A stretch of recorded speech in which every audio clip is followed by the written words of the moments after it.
పెద్ద యుద్ధం జరుగుతున్నట్టు చెప్పొచ్చు. అది మీనొక యుద్ధంగా చెప్పొచ్చు. అయితే ఈ నేపథ్యంలోనే మూసీ ప్రక్షాళన చేయకపోతే భవిష్యత్ తరాలు కూడా చాలా ఇబ్బంది పడతాయంటూ కూడా రేవంత్ రెడ్డి మాట్లాడడం జరుగుతుంది. ఈ మూసీ ప్రక్షాళన గురించి కూడా ఆయన నిన్న పీపీటీ అంటే పవర్ పాయింట్ ప్రజెంటేషన్ కూడా ఇవ్వడం జరిగింది. దాని గురించి కూడా ఒక వార్త అయితే చూడొచ్చు కదా. మూసీ ప్రక్షాళన చేయకపోతే భవిష్యత్ తరాలు క్షమించవు. చరిత్రను ఇప్పుడు కాకపోతే ఎప్పటికీ తిరిగి రాయలేమంటూ కూడా సీఎం రేవంత్ రెడ్డి మాట్లాడడం జరిగింది. ఇక తెలంగాణను గొప్ప సంపన్న రాష్ట్రంగా నిలబెట్టేందుకు ఈ మూసీ ప్రాజెక్టును చేపడుతున్నట్టు ఆయన చెప్పడం జరిగింది.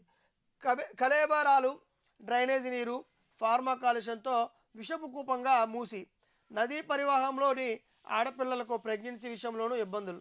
ఇది నివాస యోగ్యం కాదని ప్రపంచ ఆరోగ్య సంస్థ అధ్యయనం తేల్చింది. ఇల్లు కోల్పోయిన వాళ్ళకు ఇల్లు ఇచ్చాము, పరిహారం సంపూర్ణంగా అందించాము. గాంధీ విగ్రహం ఖర్చు 70 నుంచి 75 కోట్లే. మూసీకి 6,500 కోట్ల నుంచి 7,000 కోట్లు ఖర్చు చేస్తున్నట్టు ఆయన చెప్పడం జరుగుతుంది.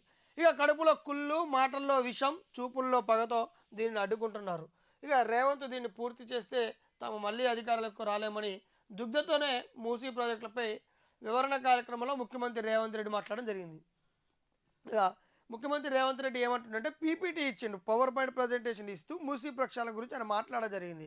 ఇక మూసీ ప్రక్షాళన చేయాలన్నదే నా ధ్యేయం అని, ఇది ఇప్పుడు కాకపోతే ఇంకెప్పుడు చేస్తాం, భవిష్యత్ తరాలు ఇప్పుడు కనుక మూసీ ప్రక్షాళన చేయకపోతే క్షమించమంటూ కూడా ఆయన మాట్లాడడం జరిగింది. ఇక దాంతోపాటు ఇది 1,00,000 కోట్లు ఎక్కడా ఖర్చు కావట్లేదు, 6,500 కోట్ల నుంచి 7,500 కోట్లు మాత్రమే మూసీ ప్రక్షాళనకు దాని సుందరీకరణ ఖర్చు చేస్తున్నట్టు.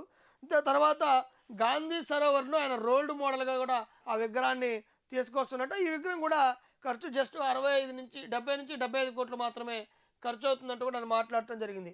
ఇక ఈ మూసీ యొక్క పరివాహ ప్రాంతంలో ఉన్నటువంటి బాలికల యొక్క లేకపోతే మహిళల యొక్క ప్రెగ్నెన్సీ కూడా తీవ్ర ఇబ్బంది పడుతున్నట్టు ఆయన చెప్పడం జరుగుతుంది. ఎందుకంటే ఈ మూసీలో కలేబరాలు, తర్వాత విషవాయువులతోటి, డ్రైనేజీతోటి, తర్వాత ఫార్మా కాలుష్యంతో ఆ మూసీ విషం కుప్పంగా మారడం వల్ల అనేక ఇబ్బందులు, ఆరోగ్య సమస్యలు తలెత్తుతున్నట్టు కూడా ఆయన మాట్లాడడం జరిగింది.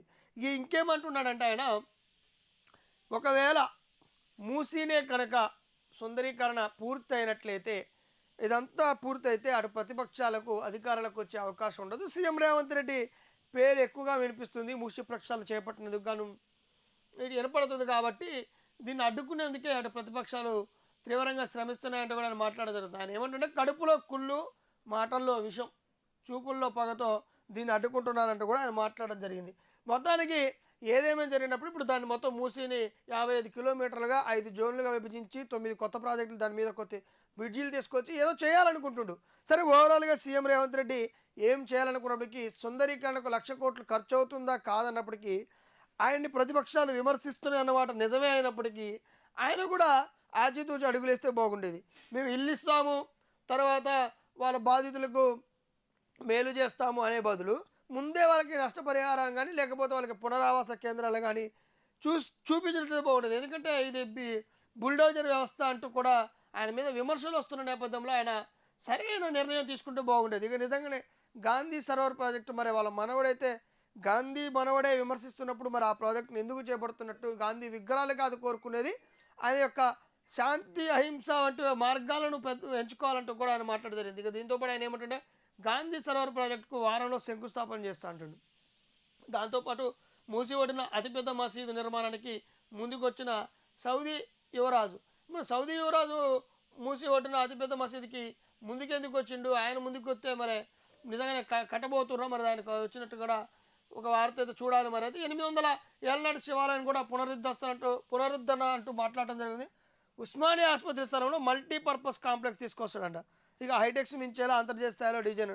ఇక ఎన్ని మాటల్లో చెప్పినంత ఈజీగా, ఎందుకంటే ఇక 2 ఏళ్ళ తర్వాత మళ్ళీ ఇదే ప్రభుత్వం అధికారంలోకి వస్తుందా లేకపోతే ఇంకో ప్రభుత్వం అధికారంలోకి వస్తుందా అది క్లారిటీ లేని నేపథ్యంలో ఇవన్నీ హామీలు, నేను ఇది చేస్తా అది చేస్తా అంటూ కూడా సీఎం రేవంత్ రెడ్డి చెప్పడం జరుగుతుంది. మరి ఇదంతా 2 ఏళ్ళలో ఒకవేళ మొదలు పెడితే పూర్తి అవుతుందా, ఇన్ని వేల కోట్లు ఖర్చు పెట్టి మళ్ళీ నెక్స్ట్ వేరే గవర్నమెంట్ మారితే ఈ ప్రభుత్వం మళ్ళీ ఇదే ప్రాసెస్ని కంటిన్యూ చేస్తుంది అన్నది కూడా చూడాలి.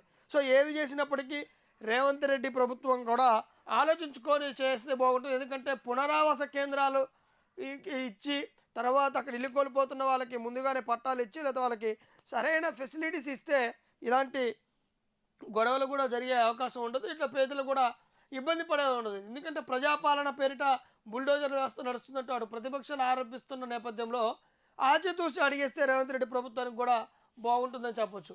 ఇక యుద్ధం